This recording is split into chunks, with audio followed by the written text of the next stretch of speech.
Hello, this is Brian from the Bad Manners Podcast. I'm going to be reacting to a video from Sono Jordan entitled, Why Isn't Gen Z Growing Up?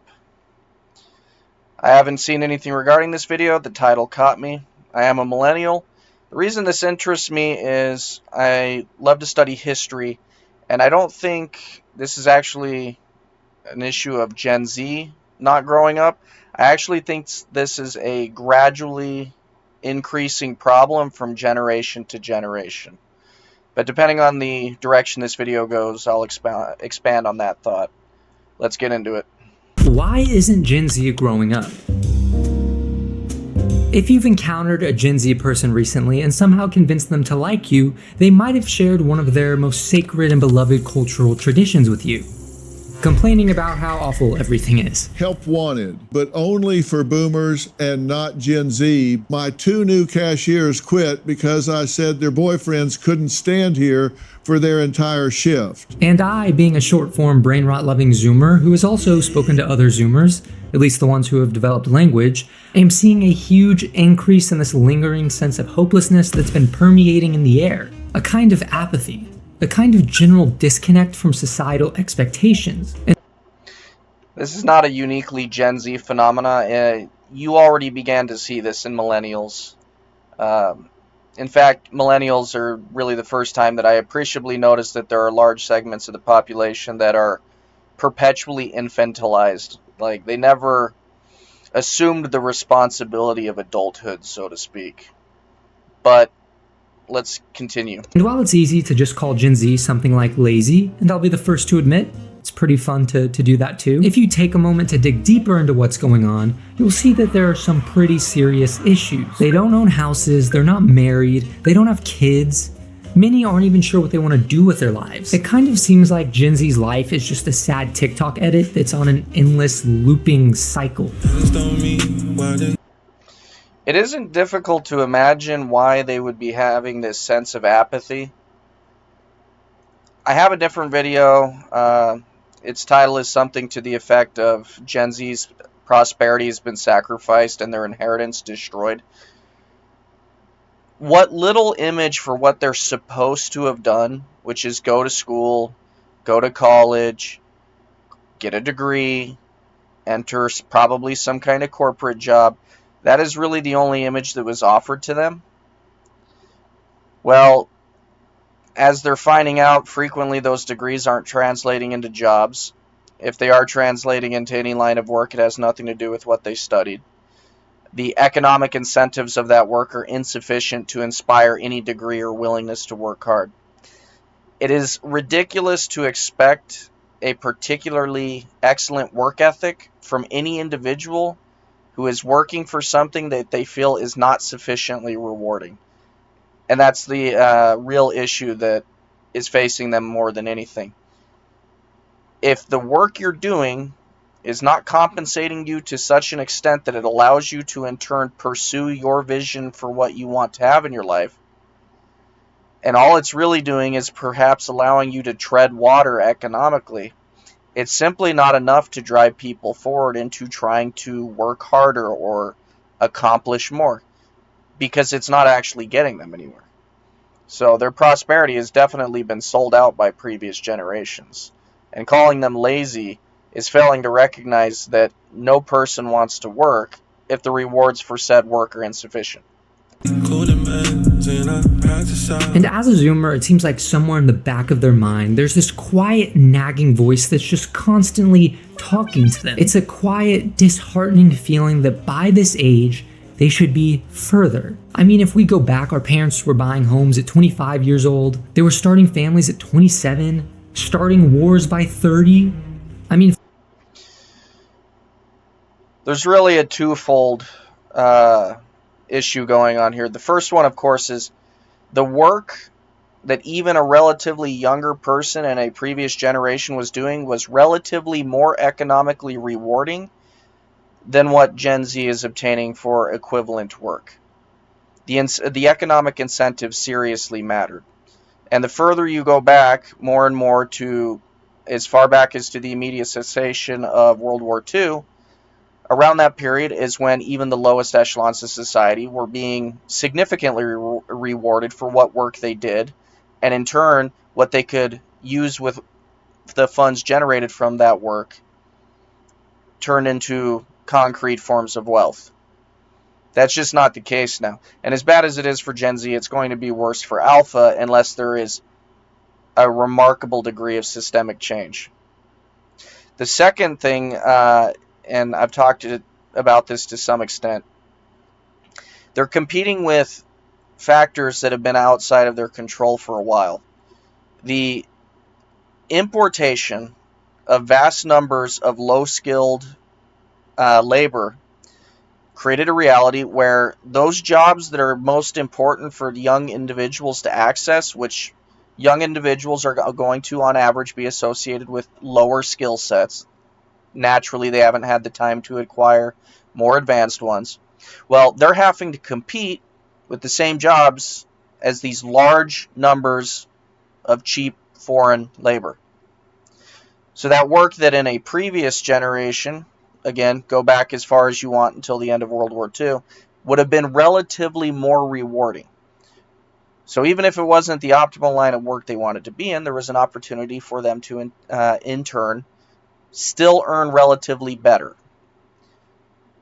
So these demographic shifts have done a great deal of damage for the youngest generations of Americans, and it's only going to continue to get worse because there's the only agreement that exists between the left and right as far as the elected political class goes is they both agree that they want as much cheap labor as they can get. And, well, that's Republicans chiefly, but Democrats want the voters. And it really becomes a two-pronged issue. They get the cheap labor, Democrats push an enhanced social safety net, everybody becomes increasingly dependent on the social safety nets because work isn't sufficiently rewarded. So they're facing a grim situation, and it's one of the reasons that if they were to burn the system to the ground in some kind of revolution, they'd have good cause. For example, recently I've been watching a show called Cheers, which for those of you who don't know what that is, it's a show that takes place in the 80s and 90s in a bar that's in Boston. In this show, there's a waitress at the bar, Carla Tortelli, and one of her gags is pretty much how many children she has. She starts the show with 4 children and then she ends it with 8. The wild part though is that she's able to support all of these children just with the money she makes as a waitress. And compared to today, that's absolutely insane. I mean, you could probably barely keep a pet rock alive if you got paid what she did today. And when my 2 neurons started to fire and connected. Think about the 1980s. The widespread demographic shifts were not as notable by that point. They were still underway. But again, being something like a waitress at a bar is a relatively low-skilled job. You don't want to import large numbers of people that can do those low-skilled jobs because it will make those kind of jobs, which could actually do something economically, turn into something that is no longer desirable. And this in turn is one of the biggest reasons everybody got forced into the go-to-college pipeline anyway, because the lower-skilled stuff had been effectively marked out as being a viable path to earning a living. Unfortunately, as Gen Z has realized, even the go-to-college route has run into the reality that, again, the political elites would rather engineer systems where they will hire foreigners for the same work. So the economic system at this point has been entirely set up in a way that these corporations have no interest in the well-being of young Americans or the fact that these young Americans are supposed to be the future of the country and you should be developing their human capital by giving them opportunities. There is no conscientiousness of that. All they care about is the next quarter's profits, and they can maximize that by reducing labor costs. So when you're already pinched on the bottom and now you're pinched on the top, there's not many recourses left. To these ideas, I began to wonder, if the generations before us were able to reach all of these milestones, why does it feel like Gen Z is stuck? So when I say growing up, I'm not talking about the rite of passage that it is watching Nickelodeon and then being able to watch Nick at night, then consequently falling asleep while watching TV, and then waking up in the middle of the night in a cold sweat to the sound of the George Lopez theme song. I'm talking about reaching the milestones that people have been reaching for generations as they got older. It starts with moving out of your parents' house, then you get a job, you get married, you buy a home, and you have kids. The further you go back in time, the more easily those things could be done at a young age, because again, even the lower skilled set jobs would earn you a relatively better living with which you could do something with those resources you did generate. That system has run its course to such an extent that now Gen Z does not really have that as a viable path. Effectively, they've grown up in an entire economic system that has deprived them of opportunity. And invariably, somebody might watch this and might be like, oh, I'm Gen Z and I'm succeeding. I don't care about outliers when I'm discussing social issues. You have to look at the averages, and the averages for Gen Z are ugly. One thing, and this goes back to the millennial generation too, is there has been this general social shift in the post-World War II era of effectively trying to extend childhood as long as humanly possible. If you look at, for example, take females, for example, now they often will push the idea of children back to after 30 years of age, because for many of them, they want to live life and enjoy the 20s as much as they possibly can, effectively treating it as an extended form of childhood. And similar can be seen in males that, rather than having opportunities to get into the workforce and generate resources that they can begin accumulating, they're not given enough of an opportunity to even do that, so their prospects of even finding a mate decrease considerably. But with each generation that's passed from the boomers onwards, this idea of what childhood is keeps getting stretched further and further back. In my own lifetime, many people have started stretching, childhood as far as 25, citing brain development. You go back to the pre-World War II generations, they were effectively adults by the time they were in their mid-teens, because the amount of responsibility that they had to bear as an individual was considerably increased. So between the economic realities and the social conditioning that is the fault of the parents, Gen Z has been put in an awful situation. Not necessarily in that order, and maybe instead of having kids, you might adopt a feral dog or a highway or something like that. And for decades, most people followed that path. But if you look at where we are now, it's like somebody's playing Sims 4 with the Lovestruck expansion pass, then they went into the settings and turned the silliness up just a notch. Well, it was probably more like 100 notches of silliness turned up. And you know what? They probably changed how our Sims look too, because I've seen a lot of people with unnaturally large butts. According to the US Census Bureau, about 32% of adults ages 18 to 34 are living with their parents. That's 1.5 million more young adults living with their parents than a decade before. And that's a 6.3% increase, which is more than double the rate of population growth for that age group. So in my brain, it sounds like we're developing a... This is actually an effective end result of the economy shifting away from a circumstance where one parent in a two-parent household could earn a living for everyone. And then it became, you now need two parents to accomplish the same exact outcomes as one used to.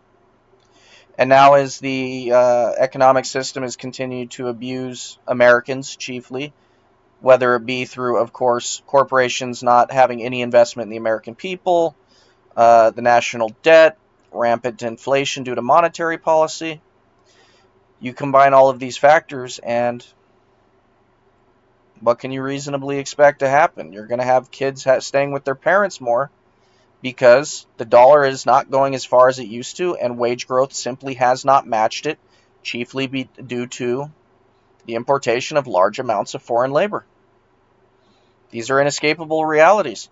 You are going to, as it continually impoverishes, you might even see a return to models where it's an intergenerational home where you've got the grandparents, the parents, the kids, and you might even end up the kids having kids, and in turn, you got a whole lot of people in one house.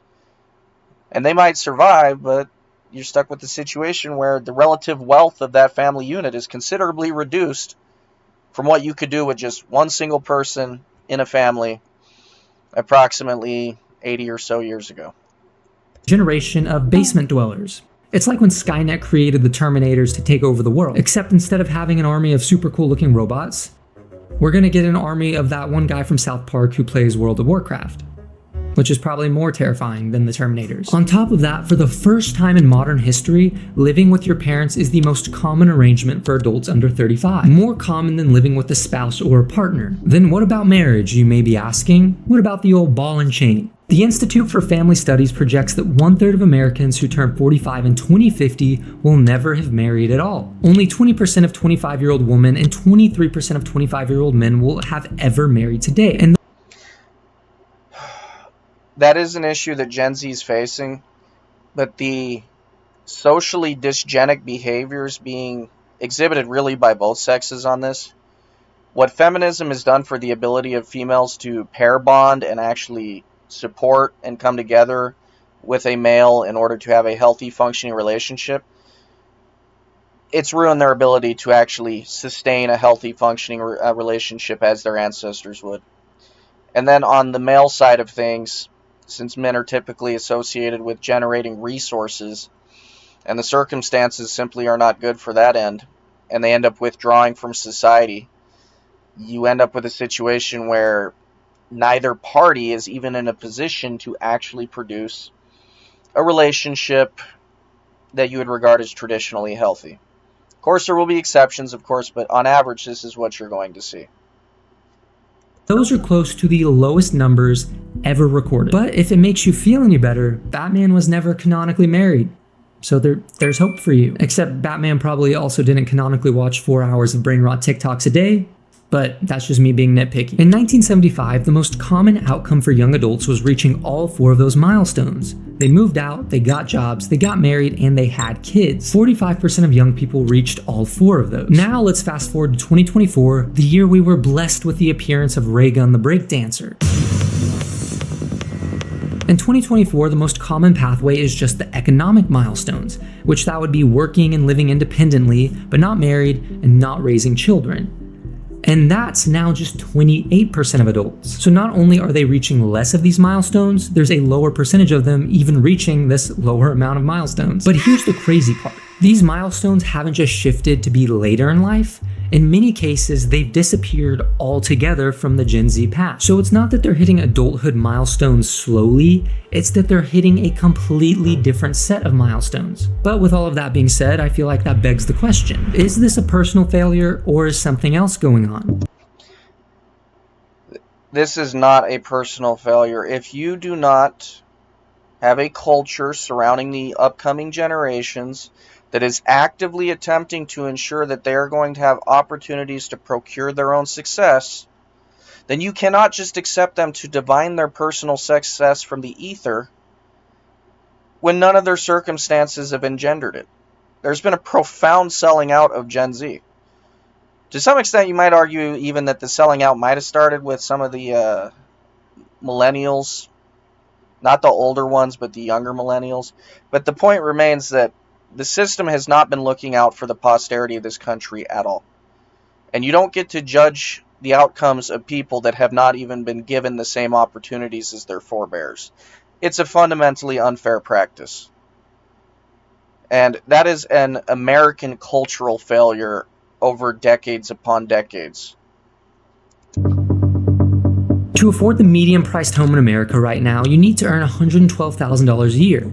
The median US income is about $87,000 a year. If you go into your closet and grab your thinking cap, which I know you may have some trouble finding it because you probably haven't used it in a while, you will find that there is a bit of a discrepancy between the two numbers that are $112,000 and $87,000. The homeownership issue is, again, directly impacted by the country taking on extraordinarily large numbers of migrants. They've got to live somewhere. So, supply and demand, the prices go up. They're not going to these American youngsters because they're not in a financial position to do it, but foreigners may be in a financial position to do it for one reason or another. So the opportunities are effectively going to non-Americans. Whereas if you were to boot every single one of them, legal or illegal, from the country, the values of those homes would crater, and Gen Z would suddenly have something to pursue with what resources they do generate, despite issues like inflation. And the difference between those two numbers is a lot of Robux. Only 27% of Gen Z owns a home, and when baby boomers were the same age, it was over 40%. Monthly housing payments hit $2,800 at their 2024 peak, which... A very important thing to consider in that statistic is I want to know how many of those own their home outright. That would be a fascinating statistic to see, because having a mortgage that you're never actually going to pay off means your technical home ownership in the short term is illusory. Whereas it's far more likely that with the boomers that they might have actually owned their house outright. So I wonder if there's statistics on that. Was an all-time high. It was a record. It was in the record books. Mortgage rates more than doubled from their pandemic lows, and if we look at rents in high-cost states like New Jersey and California, 40% or more of young adults are still Note that, at least in the case of California, migrants living with their parents, specifically because they can't afford to leave. For all the idiots that keep commenting, just leave, bro, just move out. You thought I haven't tried, bro? You thought I haven't never thought about that? You don't just leave or just move out. There's so many variables you gotta be in control of first. First off, in this economy, there's already the rent that you gotta worry about. Everything's hella expensive for no reason. So if you're going for somewhere cheaper, you gotta make sure that's still a safe neighborhood. So I'm trying to find a delicate balance between a good price and somewhat of a safe neighborhood. And that's just specifically the housing side of things.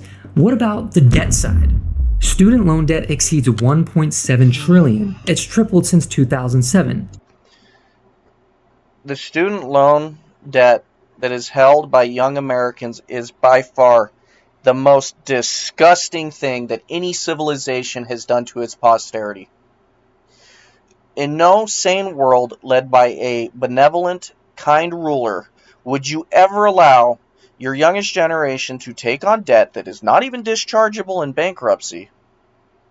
Debt that was incurred when there is no good reason to believe that they could reasonably pay it off within a defined amount of time.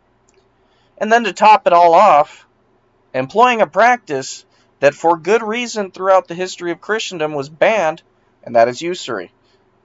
Why would you allow your youngest generation of Americans to take on debt that can continue to grow ad infinitum?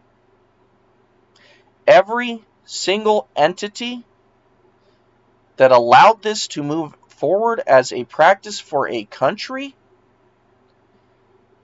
well, I probably can't say what should happen to them because this is being posted online.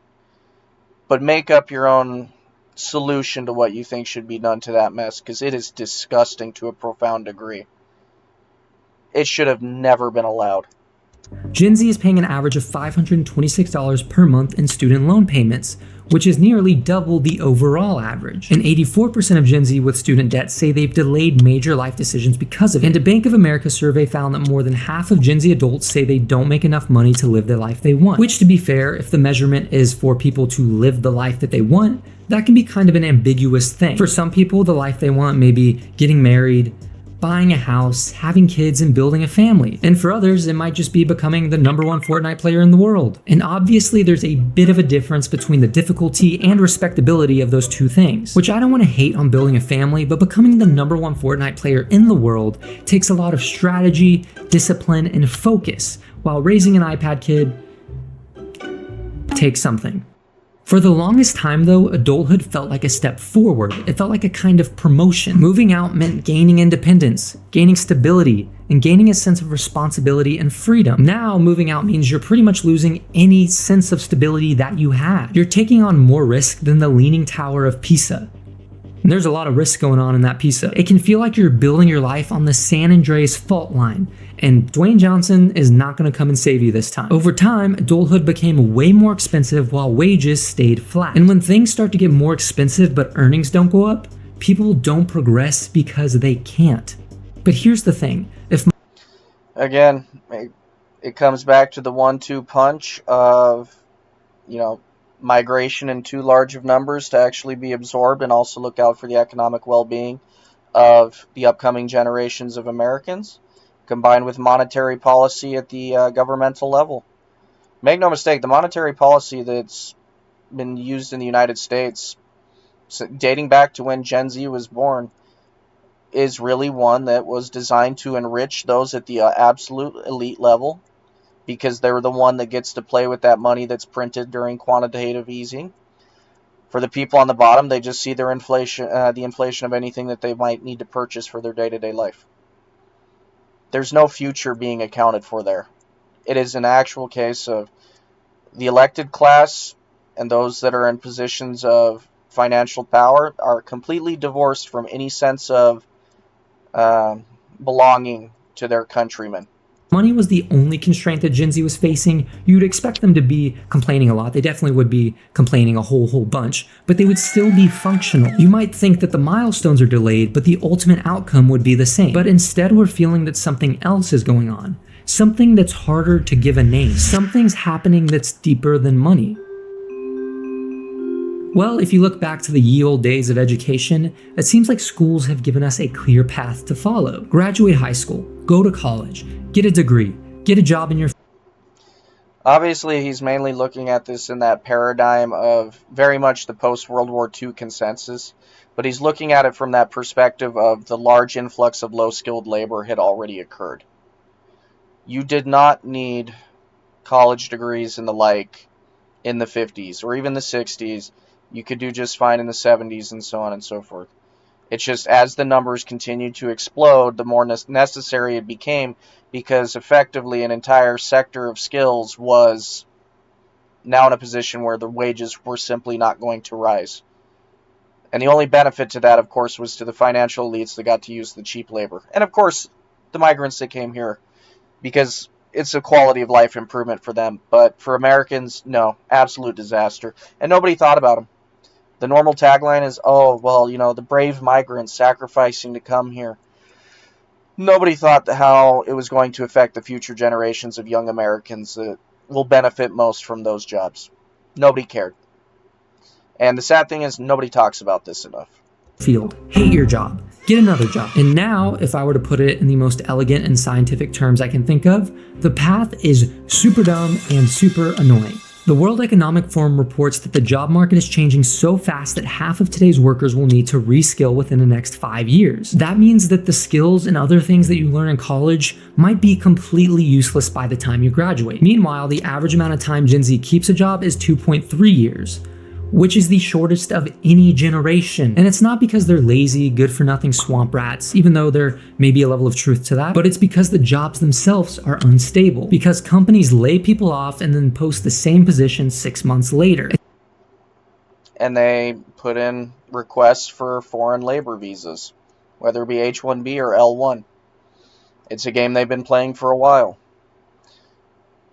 If you're engineering an intelligent policy that looks after the well-being of your current citizens and your future citizens, then you are making sure that the labor force numbers are reflective of whatever procreation is going on among your citizens. Because then the corporations will have no recourse but to hire them. You shouldn't be allowing a situation in which foreign labor is even a remote possibility for these corporations. It seems like the old way jobs work is no longer the way current jobs work. It's like we laid off the good job market. It was not actually laid off. It's the importation of vast numbers of foreign workers. I tried to make a joke there. I'll let you guess how that went. Psychologist Jeffrey Arnett calls this period emerging adulthood. And he classifies this as a new developmental stage that didn't exist a few years ago. A period from roughly 18 to 29 years old where people are no longer adolescents but haven't stabilized into traditional adult roles either. But here's a big difference between Gen Z and previous generations before us. Previous generations had constraints that forced them into decisions. Economic necessity pushed people into jobs. Social pressure pushed them into marriage, limited options made choices more clear. And now Gen Z has more options than any generation in history, more career paths, more lifestyles, more things to do. We probably consume more information in a single day than a peasant from the 1500s consumed in a lifetime. I genuinely don't know if a farmer from the 16th century could even handle something like Italian brain rot. It would probably send them into a coma. And it's crazy too, because you think this endless amount of options would actually make things easier, but in a sense, this massive amount of abundance has started to create a sort of paralysis. I think it's more accurately described as the appearance of abundance. There isn't really this plethora of opportunities that he thinks there is. If there was, young male labor force participation rates would be higher. The truth is, the economy is nowhere near as healthy as the stock market going up would convince people it is. Effectively, the economy does not work for the youngest generations anymore, because they are viewed as relatively undesirable cogs that lack experience or might be more expensive than foreign labor would be. This is something that Gen Z really needs to come around to.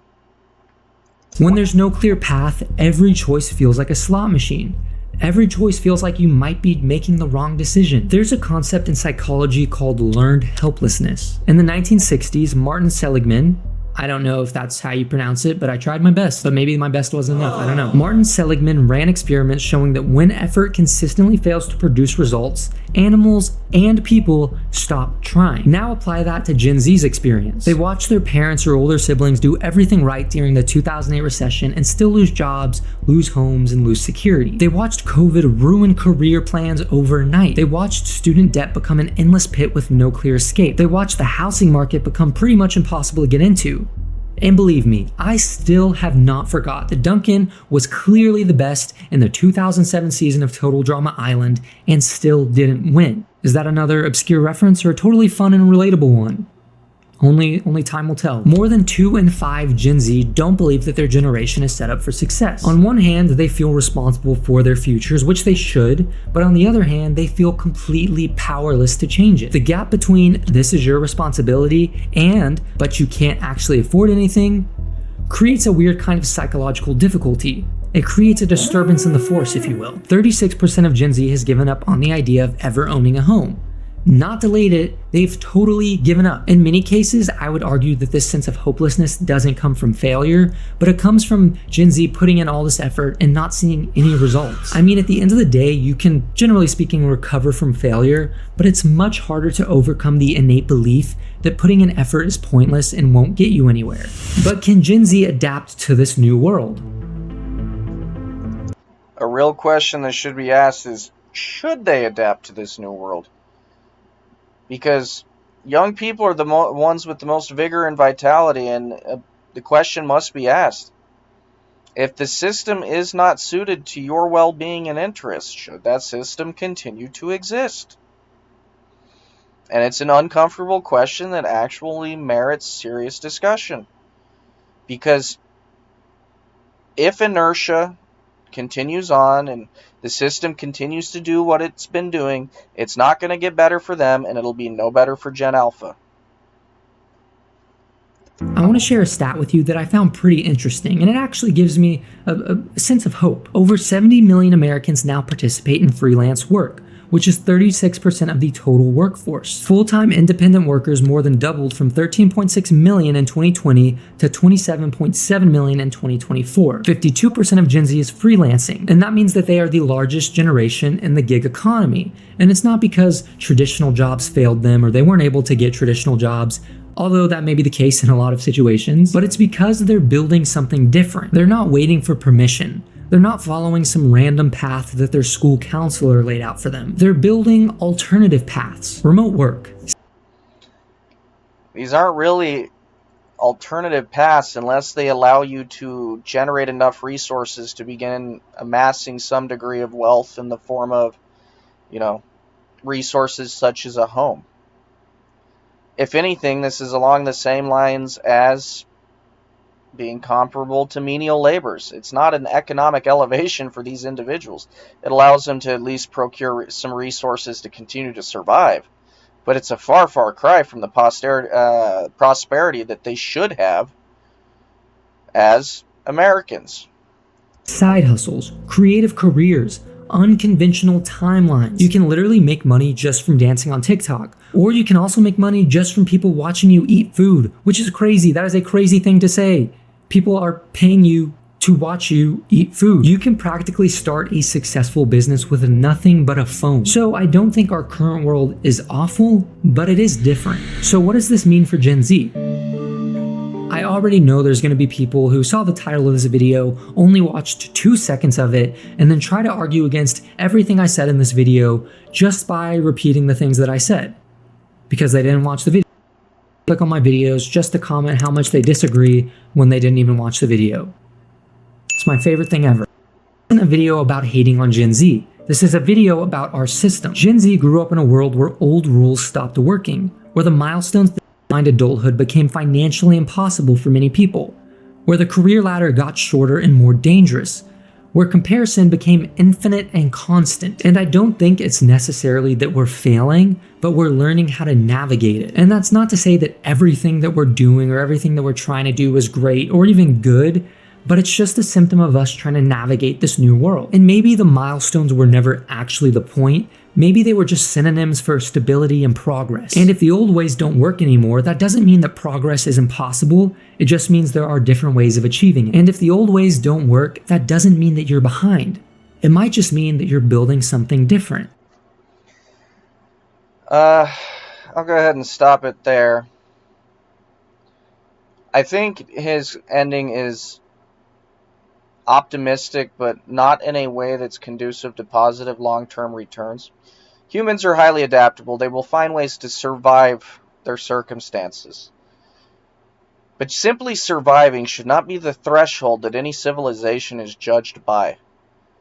And especially as it concerns people in the United States, we rightfully should have a higher standard, because if previous generations had done their job and made sure they were engineering policies that looked after the posterity of this country, then the circumstances they would have found themselves would be considerably improved. Instead, in a display of rather ostentatious narcissism, the older generations spent to the hilt, made sure that they were looked after as much as possible, and pulled the ladder up after them by ensuring the economic system would be, well, basically unfriendly and unkind to the younger generations. So I don't think Gen Z should just be looking at the adapting to survive as being a sign that things are great.